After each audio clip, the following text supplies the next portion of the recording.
FB official में एक बार फिर से खुशामदीद। नजर उम्मीद है कि आपको अगली वीडियो पसंद आई होगी और इस वीडियो को भी भरपूर लाइक और शेयर करें। इंजीनियर्स ने अपनी जान जोखिम में डालकर दुनिया के सबसे ऊंचे ब्रिज पिलर्स खड़े कर दिए थे, लेकिन अब इनको आपस में कनेक्ट करने का मामला इनके गले पड़ चुका था। फ्रांस में दुनिया के सबसे ऊंचे मिलाऊ वायडक्ट ब्रिज की कंस्ट्रक्शन के दौरान इंजीनियर्स अब एक बड़े मसले में फंस चुके थे। इनके ऊपर बने बनाए रोड सेक्शंस रखने थे। दो पिलर्स के दरमियान रखे जाने वाले एक रोड सेक्शन का वजन ही 25 लोकोमोटिव इंजन के बराबर था और ऐसे टोटल 8 सेक्शंस थे। दुनिया में ऐसी कोई क्रेन ही नहीं थी जो 5000 टन वजन को 800 फीट की ऊंचाई तक पहुंचा सके।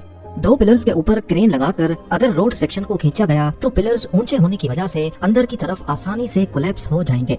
जितना ऊंचा पिलर होगा उसका टॉप उतना ही कमजोर होगा। ये मसला कंस्ट्रक्शन टीम के लिए किसी डरावने ख्वाब से कम नहीं था। इस मसले को लेकर मिलाऊ वायडक्ट की कंस्ट्रक्शन में डिले आ रहा था और हर गुजरते दिन कंस्ट्रक्शन कंपनी को $30,000 का फाइन लग रहा था। मौजूद मिलाऊ वायडक्ट दुनिया का ऊंचा तरीन ब्रिज है, जिसको 2004 में 394 मिलियन यूरोस की लागत से तैयार किया गया था।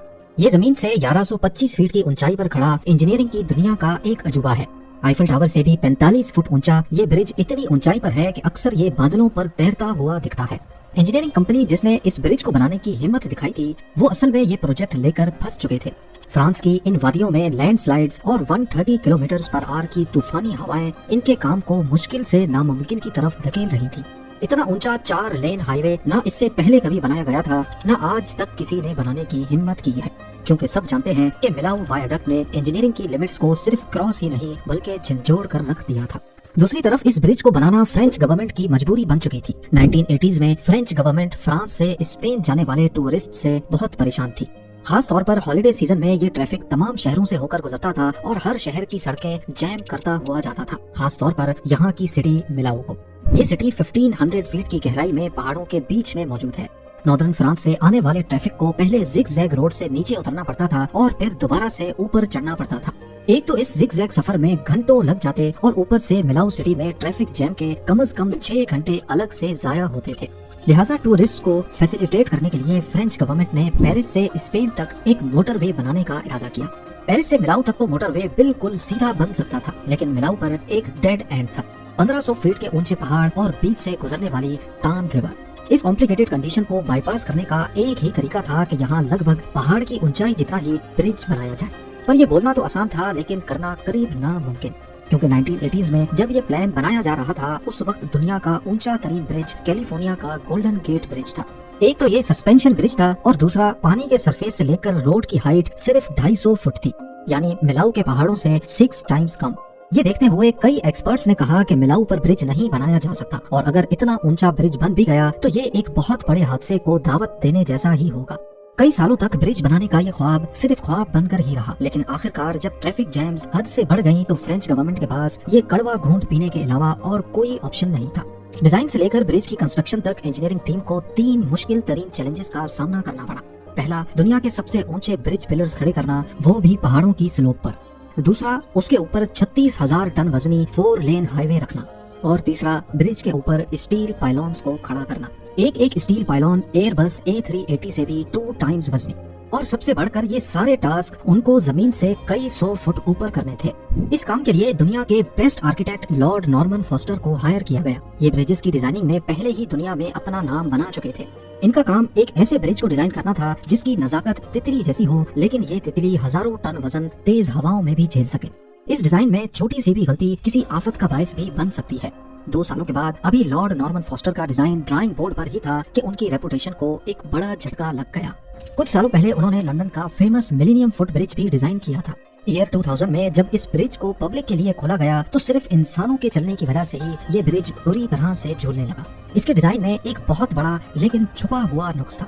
1.5 सालों तक ब्रिज को दोबारा बंद करना पड़ा, जिसकी रिपेयर में एक्स्ट्रा 50 लाख पाउंड लग गए थे। अगर ऐसा ही डिजाइन फ्लॉ मिलेनियम ब्रिज से 15 टाइम्स ज्यादा ऊंचे मिलाऊ वायडक्ट में निकला तो तबाही का अंदाजा लगाना भी मुश्किल होगा। सालों की मेहनत के बाद फॉस्टर एक शानदार डिजाइन पेश कर चुके थे। ब्रिज के टोटल 7 पिलर्स डिजाइन किए गए और इसके ऊपर रोड कर्व शेप में होगा। पर मसला ये था कि पिलर नंबर 2 की हाइट सबसे बड़ी होगी, जबकि बाकी 6 पिलर्स स्लोप पर बनेंगे। मसला सिर्फ इस अनोखे डिजाइन को पेपर से निकालकर हकीकत में बदलना ही नहीं था। कंस्ट्रक्शन टीम जिसने इस ब्रिज को बनाने की हिम्मत की थी, उनको सिर्फ 4 सालों की डेडलाइन दी गई। डेडलाइन के बाद हर एक दिन का फाइन $30,000 तय पाया था, यानी करीब 25 लाख रुपए हर गुजरते दिन का जुर्माना। अक्टूबर 2001 में मिलाऊ वायडक्ट की कंस्ट्रक्शन का आगाज हो गया। ये ब्रिज 120 सालों के लिए बनाया जा रहा था। कंस्ट्रक्शन की शुरुआत पिलर्स की फाउंडेशन डालने से हुई, लेकिन उठते साथ ही जियोलॉजिस्ट की तरफ से एक बुरी खबर आ पहुंची। उन्होंने खबरदार किया कि इस एरिया के नीचे फ्रैक्चर्ड लाइमस्टोन है, जिसकी वजह से पत्थरों के बीच काफी खाली जगहें मौजूद हैं। इन कैविटीज में केव्स बनी हैं जहां बैक्टीरिया की एक यूनिक किस्म रहती है। ये ब्लू मोल्ड नामी बैक्टीरिया दुनिया की सबसे मशहूर रॉकफोर्ड चीज बनाने के काम आते हैं, पर जो चीज के लिए सबसे परफेक्ट है वो दुनिया के सबसे ऊंचे ब्रिज की फाउंडेशन बनाने के लिए नहीं। जियोलॉजिस्ट ने यहाँ ड्रिलिंग और एक्सकवेशन के दौरान लैंडस्लाइड्स का खतरा जाहिर किया। इन तमाम वार्निंग्स के बावजूद भी फाउंडेशन डालने का काम स्टार्ट कर दिया गया, लेकिन फिर वही हुआ जिसका डर था।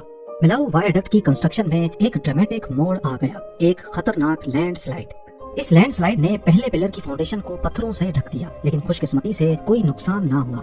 कंस्ट्रक्शन टीम ने ढलान को सीमेंट से स्टेबलाइज किया और प्रोजेक्ट को जारी रखा। ब्रिज के 7 बड़े बड़े पिलर्स बनाने में करीब 2 लाख टन वजनी कंक्रीट की जरूरत थी, जिसके लिए साइट पर ही एक फैक्ट्री बनाई गई। ये रीइंफोर्स्ड कंक्रीट था जिसमें 16,000 टन स्टील बार्स यूज होनी थी। अगर मिलाऊ वायडक्ट में इस्तेमाल होने वाले सरिये को सीधा बिछा दिया जाए तो ये 4000 किलोमीटर का डिस्टेंस कवर कर सकता है, यानी दुबई से लेकर चाइना तक। आर्किटेक्ट का डिजाइन कंस्ट्रक्शन टीम के गले पड़ चुका था। इस पॉइंट पे उनको ख्याल आया कि क्या उन्होंने ये प्रोजेक्ट लेकर कोई गलती तो नहीं की। मसला ये था कि पिलर्स की शेप यूनिफॉर्म नहीं थी, यानी एक जैसी नहीं थी, नीचे से मोटे और ऊपर से पतले। एक टाइम पे सिर्फ 4 मीटर सेक्शन के पिलर को बनाया जाता। स्टील के भारी फ्रेम से डाई बनाई जाती, फिर उसके अंदर कंक्रीट डाला जाता था और फिर अगले 4 मीटर में डाई उतारी जाती और फिर दूसरी शेप की डाई चढ़ाई जाती थी। 15,000 टन वजनी इस डाई को बार बार चढ़ाने और उतारने में ही काफी टाइम जाया हो रहा था। ये दौड़ वक्त के खिलाफ थी। पिलर्स की कास्टिंग को जितना टाइम दिया गया था, असल में उससे 6 महीने ज्यादा लग चुके थे। पर इंजीनियरिंग टीम के मसले सिर्फ यही नहीं थे। एक एक पिलर की लोकेशन अगर पिन पॉइंट जगह पर नहीं होगी तो उसके ऊपर रखा जाने वाला रोड सेक्शन कभी भी सीधा नहीं होगा। पिलर का बॉटम अगर 10 सेंटीमीटर भी जगह से हटकर बनाया गया तो टॉप पर ये 6 मीटर का डिफरेंस पैदा करेगा। इस पिन पॉइंट एक्यूरेसी के लिए जीपीएस टेक्नोलॉजी को इस्तेमाल किया गया। आसमान में मौजूद मल्टीपल सैटेलाइट्स की मदद से पिलर्स की पिन पॉइंट एक्यूरेसी पता करके वहीं बुनियाद डाली गई और पिलर्स की कास्टिंग के दौरान भी जीपीएस का इस्तेमाल किया गया ताकि पिलर्स का टॉप बिल्कुल वही हो जहां उसको होना चाहिए। दिन गुजरते गए, महीने और फिर साल। नवंबर 2003 में 7 पिलर्स अपनी फाइनल ऊंचाई तक पहुंच चुके थे। 245 मीटर लंबा पिलर नंबर 2 दुनिया का सबसे ऊंचा पिलर हो चुका था, लेकिन इस कामयाबी के बाद उनको रिलैक्स करने का टाइम नहीं मिला, क्योंकि ब्रिज कंस्ट्रक्शन का अगला मरहला सबसे मुश्किल था। इतनी ऊंचाई पर 2.5 किलोमीटर लंबा रोड सेक्शन बिठाना कोई मजाक नहीं था। इस पूरे रोड सेक्शन का वजन अंदाजन 36,000 टन था। ये वजन 90 एयरबस A380 जितना बनता है। इस प्रोसेस के दौरान एक छोटी सी भी गलती इंसानी जान और करोड़ों डॉलर्स का नुकसान कर सकती है। आपको बताते चले कि न्यूयॉर्क के ब्रुकलिन ब्रिज पर 34 वर्कर्स की जान गई थी और 1970s में ऑस्ट्रेलिया के वेस्ट गेट ब्रिज पर भी 35 वर्कर्स जान से हाथ धो बैठे थे। इतिहास के इन नुकसानात को मद्देनजर रखते हुए मिलाऊ वायडक्ट पे रोड स्टील के पोर्शंस में बनाने का फैसला किया गया। इस काम के लिए कई 100 किलोमीटर दूर आईफेल स्टील वर्क्स की मदद ली गई। ये उस वक्त वाहिद ऐसी कंपनी थी जो स्टील के इतने बड़े सेक्शंस बनाने की काबिलियत रखती थी। रोड के लिए 2200 स्टील के 2 कामत सेक्शंस बनाए गए, वो भी अलग अलग डिजाइन के। एक एक सेक्शन का वजन 90 टन था और इनको इतनी एक्यूरेसी से बनाया गया कि एक बाल जितना भी डिफरेंस न आने पाए। कटिंग और वेल्डिंग का काम तो मुश्किल था ही, लेकिन अब चैलेंज इनको कई 100 किलोमीटर दूर कंस्ट्रक्शन साइट तक पहुंचाने का था। रूट्स प्लान किए गए, पुलिस को ऑन बोर्ड लिया गया और कॉन्वॉय की सूरत में एक एक करके रोड सेक्शंस रवाना किए गए। इन तमाम स्टील सेक्शंस को बाहिफाजत कंस्ट्रक्शन साइट तक पहुंचाने में टोटल 2000 से ज्यादा कॉन्वॉयज लगे थे। प्लान ये था कि इन तमाम स्टील सेक्शंस को वेल्ड करके इनको पिलर्स के ऊपर स्लाइड करवा कर आगे धकेला जाएगा, जैसा कि नॉर्मल ब्रिजेस की कंस्ट्रक्शन में होता है। लेकिन मिलाऊ वायडक्ट किसी भी तरह से नॉर्मल नहीं था। करीब 250 मीटर ऊंचे पिलर्स के दरमियान 342 मीटर्स का फासला है। अगर 5 टन वजनी सेक्शन को स्लाइड करवाया गया तो जब तक वो एक पिलर से दूसरे पिलर तक पहुंचेगा, उसके बीच में ही सपोर्ट ना होने की वजह से पूरा सेक्शन नीचे भी गिर सकता है। अगर नीचे ना भी गिरे तो इतने ऊंचे पिलर्स पर रोड सेक्शंस को स्लाइड करवाने से पिलर्स एक एक करके गिरते चले जाएंगे। ये मसला कंस्ट्रक्शन टीम के गले पड़ चुका था। इस किस्म के ब्रिजेस को बनाने के लिए कोई नया तरीका इन्वेंट करने की जरूरत थी। यहाँ पर कंस्ट्रक्शन टीम के एक सीनियर इंजीनियर को आइडिया आया। उन्होंने डेमोन्स्ट्रेशन करके दिखाई कि अगर एक कमजोर पाए वाली टेबल के ऊपर भारी बॉक्स रखा जाए और उसको जमीन से खड़े होकर धक्का दिया जाए तो पूरी टेबल साथ ही मूव करेगी। लेकिन अगर बॉक्स को टेबल के ऊपर चढ़कर पुश किया जाए तो फिर टेबल को कोई फर्क नहीं पड़ेगा। फिजिक्स के इसी कानून की मदद लेते हुए ये फैसला किया गया कि मिलाऊ वायडक्ट के पिलर्स के ऊपर एक ऐसा सिस्टम लगाया जाए जो रोड सेक्शन को उठाकर आगे पुश करे। इससे पहाड़ की तरफ से लगाया जाने वाला जोर डायरेक्ट पिलर्स पर नहीं पड़ेगा। इस काम के लिए पिलर्स के दरमियान 170 मीटर के फासले पर टेम्पररी स्टील स्ट्रक्चर्स भी खड़े किए गए जो कि रोड सेक्शन के आधे वजन को बर्दाश्त करेंगे। ये नया सिस्टम एक तरह का प्रोटोटाइप था और उसको टेस्ट करने का भी टाइम नहीं था। दुनिया के सबसे ऊंचे ब्रिज का फ्यूचर सिर्फ एक प्रोटोटाइप पे लटका हुआ था। 26 फरवरी 2003 का दिन कंस्ट्रक्शन टीम के लिए बहुत इंपॉर्टेंट था। आज के दिन इनकी सालों की मेहनत को एक ही दिन में टेस्ट किया जाना था। पिलर्स और रोड सेक्शन की मजबूती और पिलर्स के ऊपर लगाया गया हाइड्रोलिक रैंप सिस्टम। इस नए सिस्टम के तमाम रैंप्स को एक ही साथ एक ही स्पीड से रोड सेक्शन को उठाकर आगे पुश करना था। अगर इनकी सिंक्रोनाइजेशन में थोड़ा सा भी फर्क आ गया तो सारा वजन किसी एक पिलर पर पड़ेगा और इससे पूरा ब्रिज कोलैप्स भी हो सकता है। खुशकिस्मती से हाइड्रोलिक रैंप सिस्टम काम कर गया और पूरे 2 दिन लगाकर सिर्फ 200 मीटर के रोड सेक्शन को पिलर नंबर 1 तक पहुंचा दिया गया। ये सारा काम मौसम देखकर किया जा रहा था। सिर्फ उन 3 दिनों को सिलेक्ट किया जाता जिसमें तेज हवाएं चलने का कोई चांस नहीं था। इसकी वजह सिंपल है, तेज हवाएं ब्रिजेस को आसानी से गिरा सकती हैं, खास तौर पर जब रोड सेक्शन की एक साइड हवा में बगैर सपोर्ट के लटक रही हो। 1940 में वॉशिंगटन स्टेट में टकोमा नैरो सस्पेंशन ब्रिज के पिलर्स हवा को रोक रहे थे और उसके नतीजे में पूरा ब्रिज बुरी तरह से झूलने लगा। अपनी लॉन्च के कुछ दिनों के बाद पूरा ब्रिज टूटकर पानी में गिर गया।